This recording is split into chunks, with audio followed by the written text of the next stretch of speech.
இயேசுவிலே பிரியமான சகோதர சகோதரிகளே, உங்கள் எல்லோருக்கும் ஆண்டவராகிய இயேசு கிறிஸ்துவின் பெயரால் காலை வணக்கங்கள் மற்றும் வாழ்த்துக்கள். நான் உங்கள் அகஸ்டின் வேதியன். இன்று பிப்ரவரி மாதம் 25ஆம் தேதி 2026ஆம் ஆண்டு. ஆண்டவரின் மடியில் 5 நிமிடங்கள். சகோதர சகோதரிகளே, தவக்காலத்தில் பயணிக்கிற நமக்கு இன்றைய தியானம் மிக முக்கியமான ஒரு காரியம். அருள்வாக்கு இணையத்தில் ஒரு சின்ன குட்டி கதை ஒன்று படித்தேன். அதை உங்களுக்கு ஷேர் பண்ணிக்கிறேன். நல்ல இன்றைய தியானத்திற்கு இது பயன்படும். ஒரு ஊரில் ரொம்ப நாளாக மழை இல்லை. எல்லாரும் அந்த ஊர் தலைவரை போய் நாடுறாங்க. இந்த மாதிரி நம்ம ஊர் காஞ்சி கிடக்குது, என்ன செய்யலாம்? சரி இருங்க, கடவுள் நல்லது செய்வார் என்று அவர் கடவுளுடைய ஒரு வார்த்தை அவருக்கு அருளப்படுது. அவர் என்ன பண்ணுறாரு, அந்த ஒரு ஒரு ஒரு நம்பிக்கையில் நம்ம நோன்பு இருந்து ஜெபிப்போம், நாம கடவுள் மனம் மாறி நமக்கு நல்லது செய்வார் என்று ஒரு ஆசை அவருக்கு. அந்த நம்பிக்கையில் மக்களெல்லாம் கூட்டி சொல்கிறாரு, நம்ம இன்றைக்கு ஒரு நாள் நோன்பு இருந்து ஜெபிப்போம், நாம கண்டிப்பாக கடவுள் நமக்கு மழையை கொடுப்பார், வறட்சியை போக்குவார்னு சொல்லிட்டு எல்லா மக்களும் ஒரு இடத்துல ஒன்று கூடுறாங்க. ஒன்று கூடி அன்னைக்கு முழு நோன்பு இருந்து ஜெபிக்கிறாங்க. மழை வரல. மாலை வேலையாவது தியானம் இந்த ஜப கூட்டம் முடிய போகுது. ஒரு வருத்தமாக இருக்குது தலைவருக்கு. மக்கள்லாம் அவரை பார்க்குறாங்க. என்னங்க தலைவரே, சொன்னீங்களே ஒன்றும் நல்லது நடக்கலையே. அப்போ கடவுள் என்ன பண்ண, இந்த ஊர் தலைவர் ஆண்டவர் நோக்கி மன்றாடுறார், கடவுளே என்னங்க இந்த மாதிரி ஆகிப்போச்சுங்களே. கடவுளுடைய வார்த்தை அவருக்கு அருளப்படுது, ஊர் தலைவரே, இந்த கூட்டத்தில் ஒரு பாவி ஒருத்தர் இருக்கார், ஒரு பாவி இருக்கார். நீங்கள் அவரை வெளியே போக சொல்லுங்கள், இந்த இடத்துல வெளியே போக சொல்லுங்கள், மழை பெய்யும் அப்படின்னு. இவருக்கு ஒன்றுமே புரியல. இவ்வளோ கும்பலில் நம்ம யாரை வெளியே போன்னு சொல்ல முடியும்? நம்ம ஆண்டவருக்காக கூடி இருக்கிறாங்க, எப்படி வெளியே போனால் எப்படி சொல்லிட்டு மனசு அப்படியே புழிங்கிட்டு இருக்காரு. கொஞ்ச நேரத்தில் மழை கொட்டுன்னு கொட்டுது. ஒரு ஆச்சரியம், ஆண்டவரே என்ன செய்கிறது இப்படி? நீங்கள் சொன்னீங்களே யாரும் வெளியே போகலையே, நானும் சொல்லவும் இல்லை, யாரும் வெளியே போகலையே, எப்படி இது? ஒன்றுமில்லை, நான் குறிப்பிட்ட அந்த பாவிங்கிற நபர், நான் சொன்னது அவர் மனசில் பட்டிருக்கோம். அவர் இங்கிருந்தே ஜெபித்தார், தன் பாவத்துக்காக மனம் வருந்தினார், என்னை மன்னிப்பு கேட்டால் அவர் மன்னிச்சிட்டவர். நான் அவருடைய மன மாற்றத்தை பொருட்டு உங்களுக்கு மழைன்னு சொன்னார் ஆண்டவர். ஒரு கதையாக இருந்தாலும் மனமாற்றம் நமக்கு ஆண்டவருடைய அருளையும் ஆசிரியையும் கொண்டு வரும். இன்றைக்கு அதைத்தான் நம்ம தியானிக்கவிருக்கிறோம். இயேசுவுடைய மிக முக்கியமான விஷயமே மனமாற்றம் தான். மனுமகன் நோய் அற்றவருக்கு அல்ல, நோய் உற்றவருக்கேன்னு சொல்லுவார். நேர்மையாளரை அல்ல, பாவிகளையே மீட்க வந்தேன். பாவிகள் தான் முக்கியம். அவங்க மனம் மாறணும். அவர்கள் மனம் மாறினால் விண்ணகத்திலே உண்டாகும் மகிழ்ச்சிக்கு அளவே கிடையாது. ஆண்டவர் சொல்லுவார், ஒரு பாவி மனம் திரும்பினால் அவ்வளோ மகிழ்ச்சி விண்ணகத்தில் உண்டாகும். அதுக்காகத்தான் ஆண்டவர் ஏங்கி தவிக்கிறார்.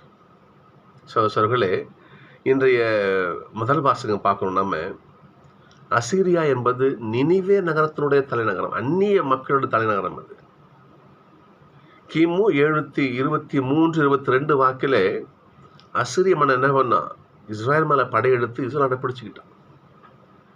இங்கிருந்து அடிமைகளாக மக்களை கொண்டு போனான். அப்போ இஸ்ரேல் மக்கள் நினிவேலையும் வாழறாங்க. நினிவே தலைநகரம் அசீரியா. இஸ்ரேல் மக்களை அடித்த ஒரு கும்பலை அங்கே வாழ்ந்துகிட்டு இருக்காங்க. அவ்வளோ கெட்ட வாழ்க்கை வாழுறாங்க, நீதிக்கு புறம்ப வாழறாங்க. அந்த மக்களை ஆண்டவர் கண் கொண்டு பார்க்கிறார். யோனா, இப்போ மக்களுடைய கொடுமை தாங்க முடியல, இப்போ நல்லதை சொல்லுப்போ, மனசு மாற சொல்லுப்போ என்று என்ன பண்றாரு, யோனாவை அனுப்பிச்சு வைக்கிறார். யோனா போகிறார்.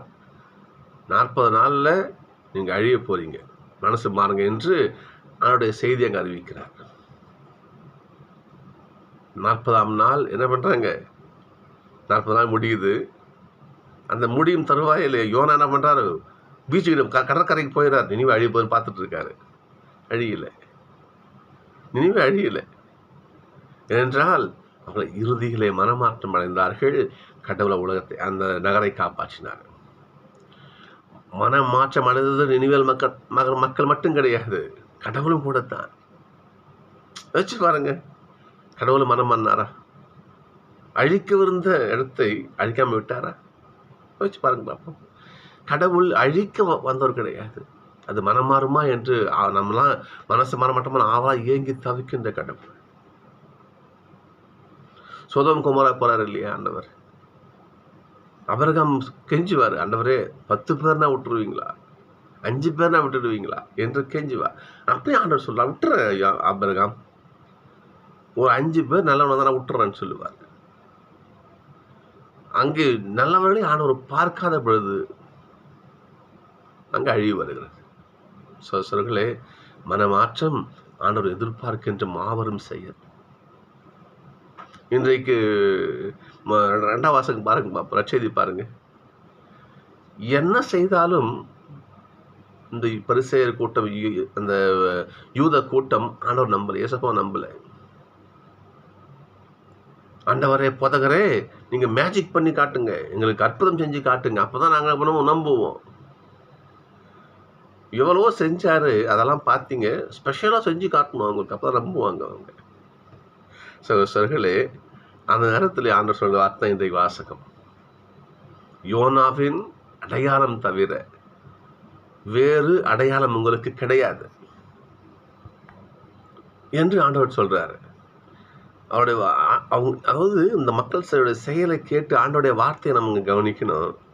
கடவுள் எவ்வளவு வருத்தப்படுறாரு பாருங்க பார்ப்போம். இந்த தீய விபச்சார தலைமுறையினர் வார்த்தை வாசி பாருங்க பார்ப்போம். அப்ப நீ எந்த அளவுக்கு கடவுள் மத்தியில் உனக்கு இழிவான பேரை வாங்குற பாரு, மனமாற்றம் அடையாததால. சொல்களே, யாரு பாவம் செய்யல? தாவீது வச்சு பாருங்க, பாவம் செய்யலையா? மனம் மாறினார். மோசே பாவம் செய்யலையா? ஆண்டவர் அந்த காநாட்டு எல்லைகளை கொண்டு நிறுத்தி வச்சிருப்பாரு. நீ வேவு பார்க்க உள்ள ஆள் அனுப்புவ, என்ன பண்ணுவாரு? ஜோஷுவா சொல்லுவாரு, இன்னொரு நபர் பேர் நினைவில்லை, இன்னும் அவர் சொல்லுவாரு, இதெல்லாம் ஒன்றும் பெரிய விஷயம் இல்லை, ஆண்டரை முன்பாக ஆண்டரை கொண்டு போவார் பாருங்க சொல்லுவார். மற்ற குளங்க 10 கோத்திரங்களும் போக முடியாதுன்னு சொல்ல, அதான் மோசே நம்புவார். அது பாவம் இல்லையா? மனம் மாறுவார். பேதரு, என் ஆண்டவர் தெரியவே தெரியாது, அவர் போய் சொல்லலையா? மனம் மாறலையா? தோமா, அவரோட வேளாவில் கை வச்சு பார்த்தா நம்புவேன்னு சொல்லலையா? மனம் மாறலையா? யூதாஸ் இஸ்காரியோத்து, ஆண்டவரை காட்டி கொடுத்தாரு. அவருடைய வார்த்தை, மாசற்றவரை காட்டி கொடுத்தேன், அவர் மனம் மாறலையா? சோசர்களே, யார் பாவம் செய்யவில்லை? பாவம் செய்ய மனித இயல்பு. மாணிக்கவாச சொல்ல பாருங்க பார்ப்போம், குற்றம் புரிதலே எமக்கு இயல்பு, குணமா கொள்ளுதலே உமக்கு இயல்பு. மாணிக்கவாச பாடுவார் திருவாசகத்துல. கடவுளே, குற்றம் புரிதலே எமக்கு இயல்பு, நான் பாவம் செய்வது எனக்கு இயல்பு, குணம். குற்றம் புரிதலே எமக்கு இயல்பு, குணமா கொள்ளுதலே உமக்கு இயல்பு. அதை மன்னித்து எங்களை குணப்படுத்துறதும் உமக்கு இயல்புன்னு சொல்லுவார். கடவுளுடைய குணம் அது. தப்பு செய்யறதோ கவலைப்படாது, மனம் மாறு, மனம் மாறு என்று ஆண்டவர் அழைக்கிறார். சகோதரர்களே, நம்முடைய குற்றம் ஆண்டவர் பார்வையிலே மழை போல குமிந்து கிடந்தாலும் அவருடைய இரக்கத்தால் அது பனி போல கரைஞ்சி ஒண்ணுமில்லாம போயிடும்.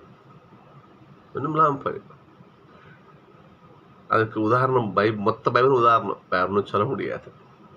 சக்கை ஓடி வருவார் பாருங்க, ஆண்டவரே, நான் யாரையாவது ஏமாத்தி நான் பிடிங்கிருந்தேன்னா 4 மடங்கா கொடுத்துட்றேன், ஏழை மக்களுக்கெல்லாம் என் பாதி சொத்தை அள்ளி கொடுத்துட்றேன் ஆண்டவரே. மனமாற்றம் இல்லையா? சொல்களே, மனமாற்றத்தை ஆண்டவர் எதிர்பார்த்து காத்துக்கிட்டு இருக்காரு. இந்த காலத்துல மனசு மாறணும். பவுல் சொல்றதும் ஏற்ற காலம் இதுவே பைபிள் சொல்லுகிறேன். மனம் மாறுவோம். அவர் உன் குற்றங்களை எல்லாம் மன்னிக்கிறார், நோயெல்லாம் குணப்படுத்துறாருன்னு சொல்லிட்டு திருப்பாடல் 103:3 சொல்லுகிறது. இதுக்கு தான் என்ன சொல்ல முடியும் சொல்லுங்க பார்ப்போம். மனம் மாறுவோம், மனம் மாறுவோம், மனம் மாறுவோம். நாம் மனம் மாறினால் ஆண்டவருக்கு மகிழ்ச்சி, விண்ணகத்தில் மகிழ்ச்சி. அந்த மாபெரும் மகிழ்ச்சியை நாம் ஆண்டவருக்கு கொடுப்போம். மனம் மாறுவோம், மனமாற்றத்தை பெறுவோம்.